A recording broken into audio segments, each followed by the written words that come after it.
एक बार एक नगर में बुद्ध का प्रवचन चल रहा था।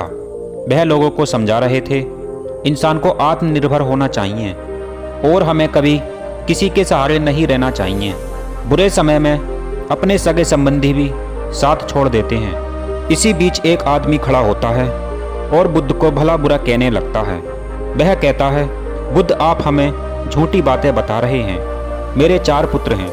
मुझे जब भी कोई परेशानी होती है तो वह मेरे पास तुरंत आ जाते हैं और आप कह रहे हैं कि बुरे समय में कोई साथ नहीं देता है।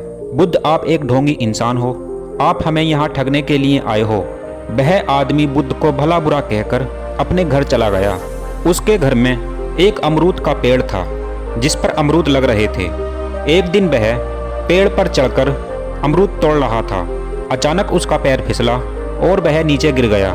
नीचे गिरने के कारण उसके पैर में चोट लग चुकी थी, जिससे अब वह चल नहीं सकता था।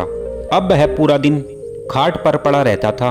एक दिन अचानक उसके घर में आग लग गई। सबके सब निकलकर बाहर भाग गए।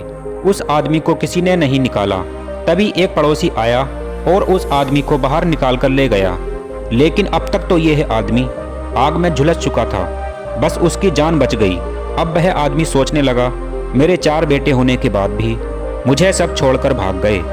उसने फिर बुद्ध की बात याद की और उसे अपने ऊपर पश्चाताप होने लगा। वह मन ही मन सोचने लगा, बुद्ध ने सही कहा था, हमें किसी के सहारे नहीं रहना चाहिए। मैंने बुद्ध के साथ जो बर्ताव किया, मैं उसके लिए बहुत शर्मिंदा हूँ। मुझे बुद्ध के पास जाना चाहिए और उनसे माफ़ी मांगनी चाहिए। वह बुद्ध के पास गया और उनसे बोला, मुझे माफ़ कर दो, मैंने आपको बहुत भला बुरा कहा था। तो बुद्ध ने कहा, आप कौन हो, मैं आपको नहीं जानता।